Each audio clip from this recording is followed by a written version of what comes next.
The Galactic Council chamber erupted into chaos as the holographic display flickered with impossible data. Ambassador Zixter's crystalline appendages trembled as he stared at the readings, his translator struggling to convey his species' equivalent of existential dread.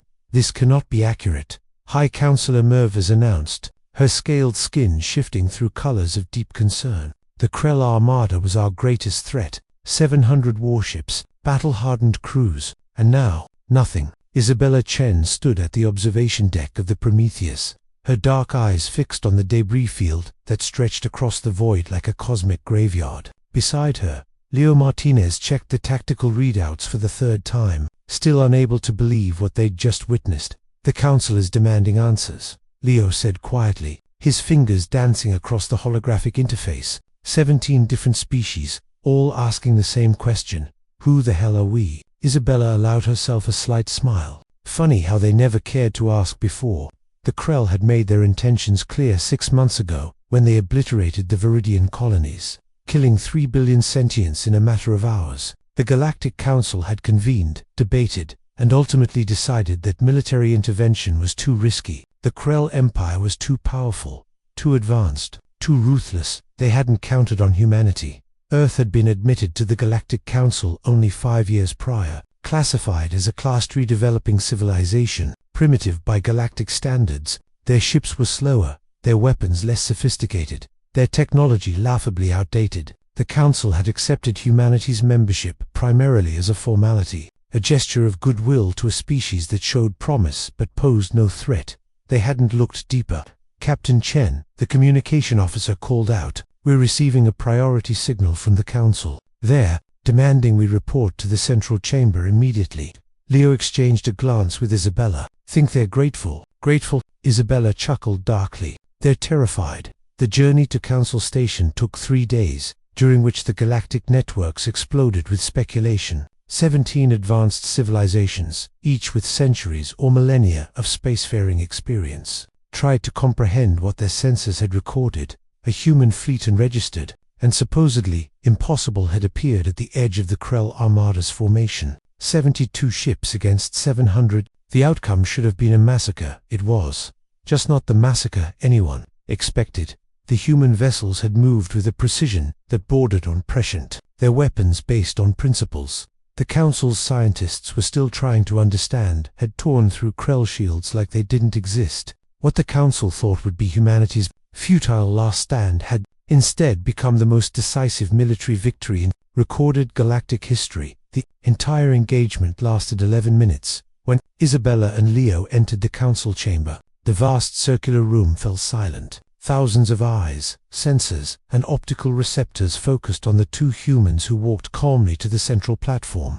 Commander Chen, Lieutenant Martinez, High Counselor Mervis' voice carried a weight it hadn't possessed before. "The Council requires an explanation. Your species was registered with a fleet capacity of 47 vessels, all accounted for and monitored, yet our sensors detected 72 unknown ships of human origin engaging the Krell Armada. Ships that possess technology decades beyond what you've shared with this Council."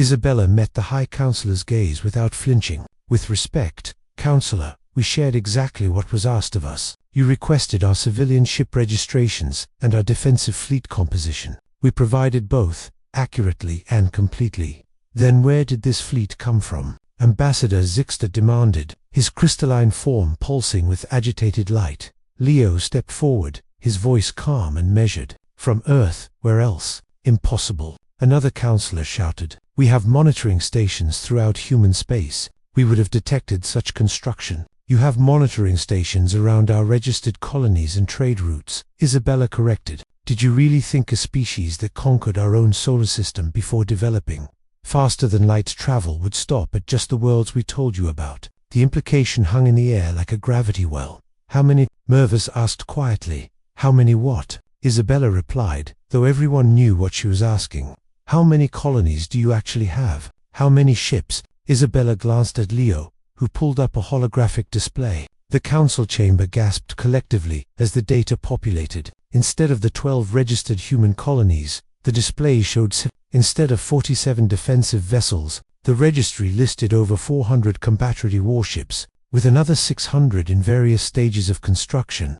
You've been here 5 years, Mervis whispered. In 5 years, you built all of this? No, Leo said simply. We built most of it before we ever made contact with the Council. Humanity learned a long time ago that the universe is a dangerous place. We just wanted to be sure we could defend ourselves before announcing our presence to neighbors who might not be friendly. The Krell, Zixter began.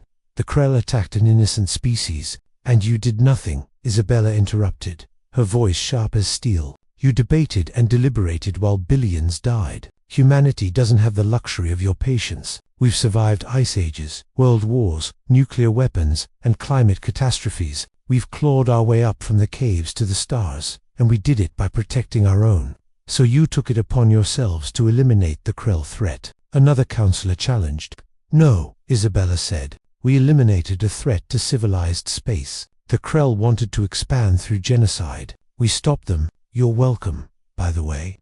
The council chamber erupted again, but Mervis raised a hand for silence. This changes everything. Humanity is clearly not a Class 3 civilization. You've deceived this council. We've protected ourselves. Leo cut in. You assumed we were primitive because we let you. Because we're smart enough to know that showing all your cards in a room full of strangers is a good way to get conquered. Earth's history is filled with examples of what happens when a less advanced civilization meets a more advanced one. We weren't about to repeat those mistakes on a galactic scale.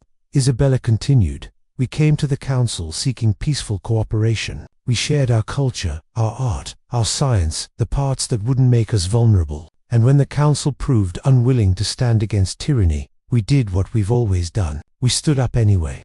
The silence that followed was profound. Finally, Mervis spoke, her voice carrying a mix of respect and wariness. What do you want from this council? Isabella smiled. The same thing we've always wanted. Peace, trade, and mutual respect. But understand this, humanity will never again be dismissed as primitive or weak. We'll continue to be good neighbors and faithful allies, but we'll also continue to be ready for whatever threats emerged from the darkness.